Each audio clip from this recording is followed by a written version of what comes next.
Hey everybody, Tony D here with a screenwriter's take on Reacher. Little Joan is asleep on the couch, so we're gonna break this down. I'm gonna give you a non-spoiler review of the first episode, and we're gonna talk about casting. Number one, we're gonna talk about casting, but we're also gonna talk about how this I think works as a series and why it's just good. I really liked it.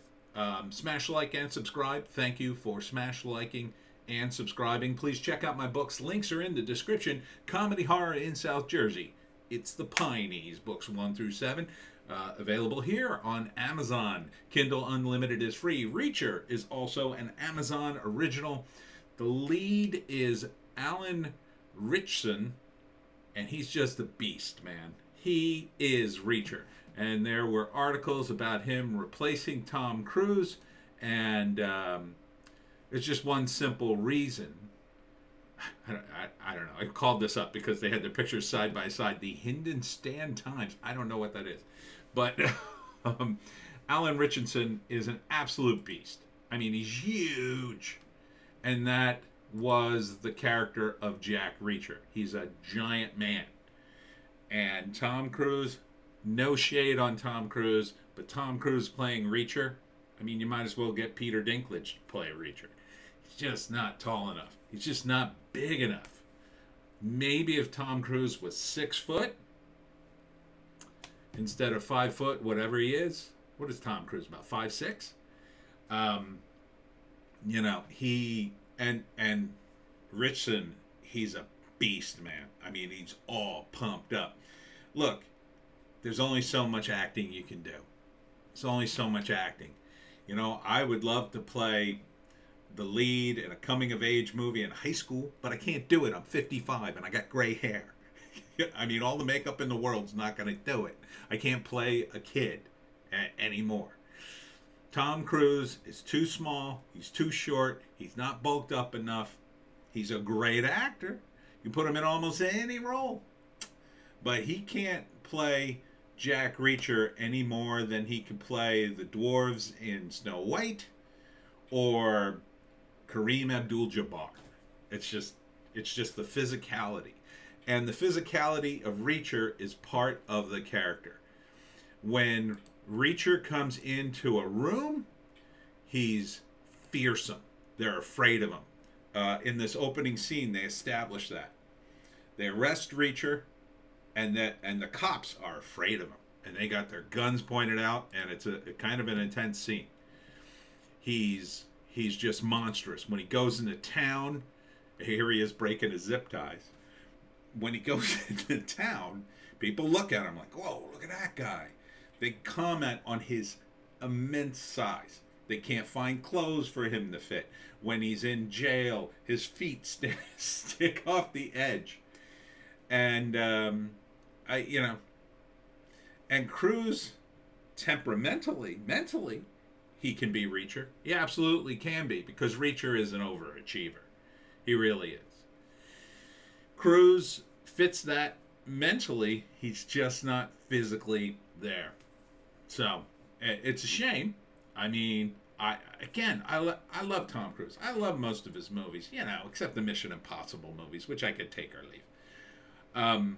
And a few others. I mean, he's brilliant in Tropic Thunder. Absolutely brilliant in Tropic Thunder, Tom Cruise.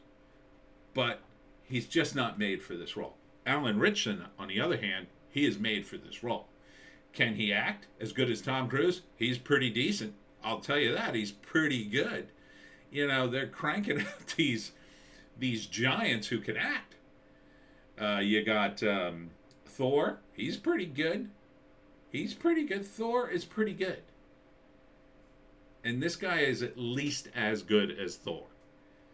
The Rock, I don't think he's in the same league. He needs a little more training, I think. He's okay. He can get through certain roles, but he's got range, and Thor's got range.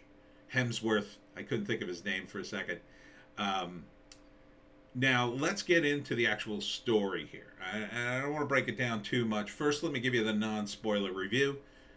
First episode, pretty much a perfect episode for a series like this. This is a 1 hour series. It would normally be on TV. It's on Amazon Prime. Ends on, I'll say, a cliffhanger of sorts. In terms of information, it's a mystery series. He's like a monstrously huge Sherlock Holmes. And it ends on a big reveal, kind of an emotional roller coaster towards the end. But up until that point, they're just sort of establishing the character and kind of filling in some of the details of the mystery. And this was based on a book, so they're taking the book and they're breaking it into episodes. So my guess would be is they're adding some scenes here and there to kind of stretch it out a bit, to pad it, because they would probably need to. I'm not sure how long the book was, but there seems to be a lot of detail there. Reacher is a likable guy. He's got a past. They flash back and various scenes in his life, which are important. His military background as a military police officer come into play. He sort of can't help himself but to kind of start solving the mystery. The first act, basically, he just gets in trouble. Second act, he gets more involved in the mystery, I'll say, and then the third act is the big reveal and sort of fallout from that and the setup for what's going to be this first season, I think. I think, if I had to guess, probably the first book is going to end at the end of this season, and then they'll segue into one of the other books. Interesting way to do it. I'm not sure how long the books were. I haven't read them, but this seems... Reacher seems very well suited. This is his, I think, love interest for the first episode, because they do go out on a date later in the series. That was in the trailer, not in the first episode. Sorry, spoilers, but if you saw the trailer, you knew that.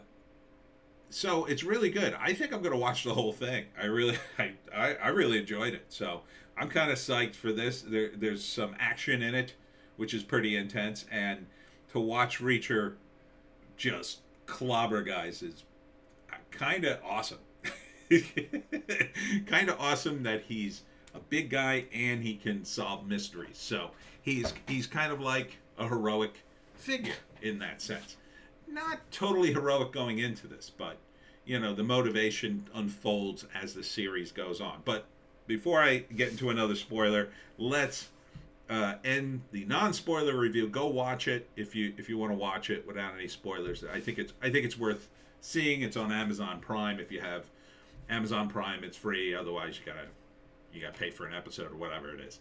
All right, so non-spoiler breakdown here. First act, there is the murder, and Jack just happens to fit the description of the suspect. The cops overreact, they arrest him, and that's how he gets caught up in this mystery. And he's sort of hearing some of it, but he keeps saying, I don't give an S. He basically is just sort of wandering the country doing whatever the F he wants, which is kind of cool. Kind of cool in a way. He's sort of walking the earth. There's no Zen background to this, but it's pretty cool. Pretty cool that he's just doing that.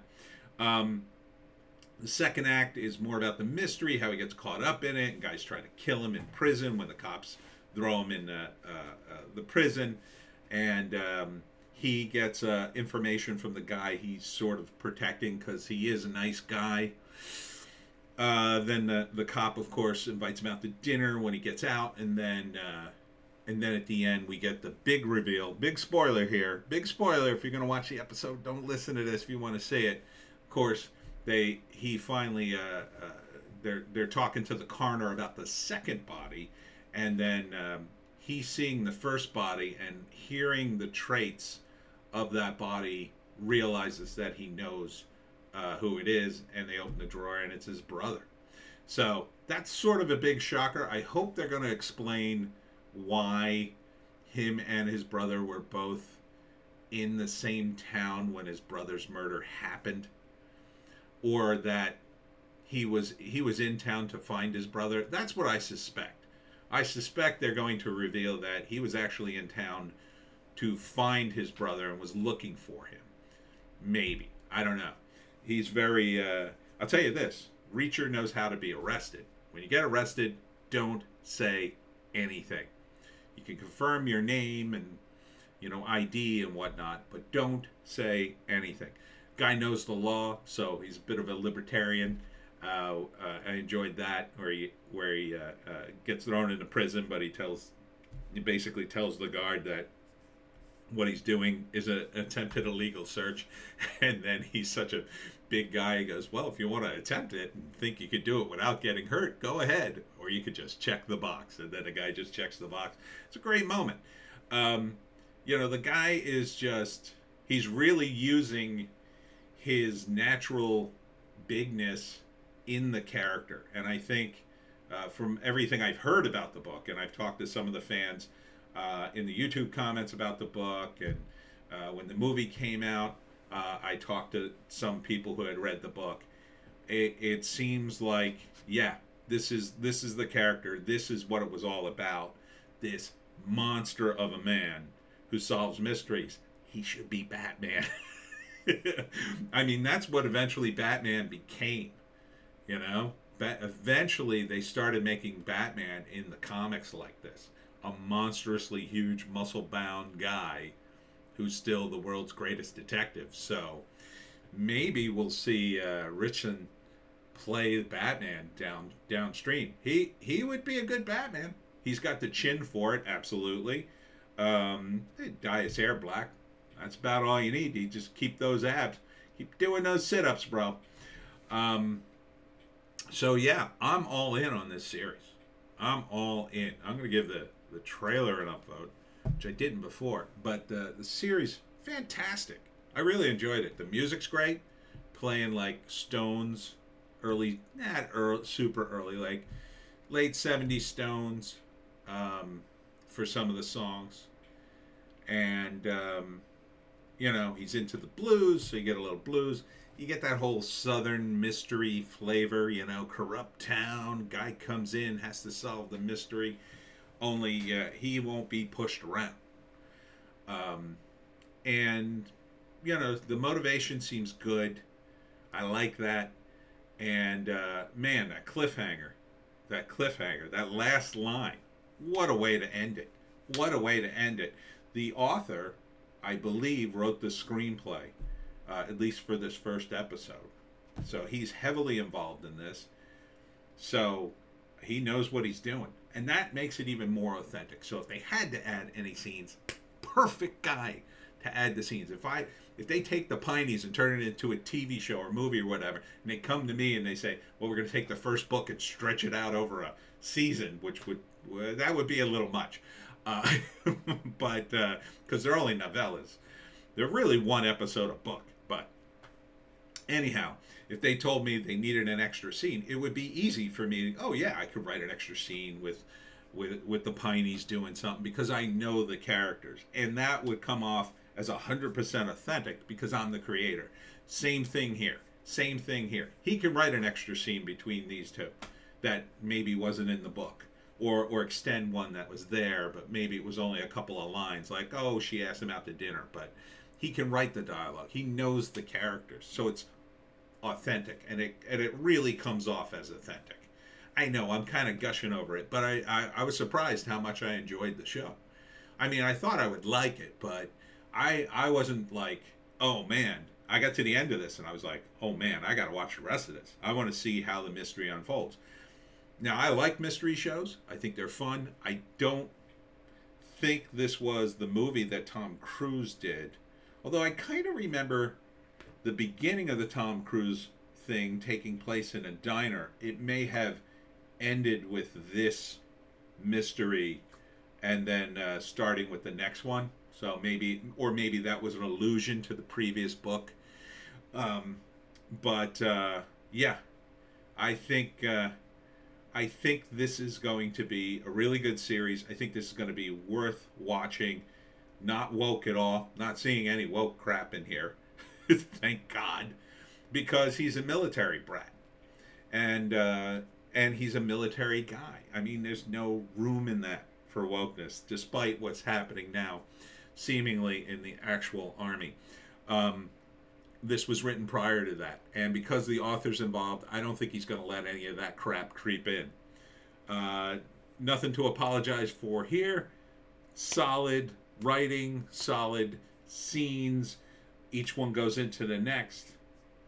You know, the scenes moved effortlessly from one to another, and I was pretty enwrapped. I just, you know, sometimes you watch a TV show and you kind of like, yeah, I'm kind of thirsty. I need to get a sandwich or whatever, and you're not as invested, and you could get up at any time, right? No, not this show. I was pretty invested in it. I wanted to sit through the whole show before I got up. You know, I'm going to savor the episodes, though. I don't think I'm going to watch another episode tonight, but I think I'm definitely going to like watch an episode whenever I have feel like I got an hour to knock it out. I don't know if I'm going to review it all, but definitely seems like the kind of show, you know, that would be great on television. You know, maybe you could do a little more on Prime that you can't do on network TV. I don't know. But I think this would have been a huge hit on regular TV. Huge hit. I mean, he would be a huge hit. That's the other appeal, too. I mean, you know, this beast of an actor playing this beast of a character, you know, that's very appealing on a lot of levels. It's appealing to me just to see a guy like wail on 5 guys and it being totally realistic, right? Or at least it feels that way. It feels like a guy 6 foot, monstrously muscled, could beat the hell out of 5 guys. That sounds totally realistic to me. And the fight was pretty gruesome in the prison, right? You know, when Tom Cruise or someone of sort of regular stature, maybe not so muscled, does that, you know, it can work. It feels right because it's a lead actor, but it feels like a movie. Like, this guy looks, at least, like he could muscle 5 guys by himself. So I think that's a factor. And I think this show, again, worth watching. So this is Reacher, the TV series on Prime. Thumbs up. Thumbs up. Great start to a series. Exciting. The cliffhanger gets me to see the rest of it. I mean, the ending line is just killer. I'm not going to say it. If you've been with it this long, you thought, I'm not going to watch it. Oh, man. Final line. What a way to end. What a way to end an episode. I'm totally psyched for the rest of the series. So check out Reacher on Prime. And that's it for me, Tony D. Check me out on Bitchute, Odysee, and Rumble for our other videos. And we'll see you in the next one.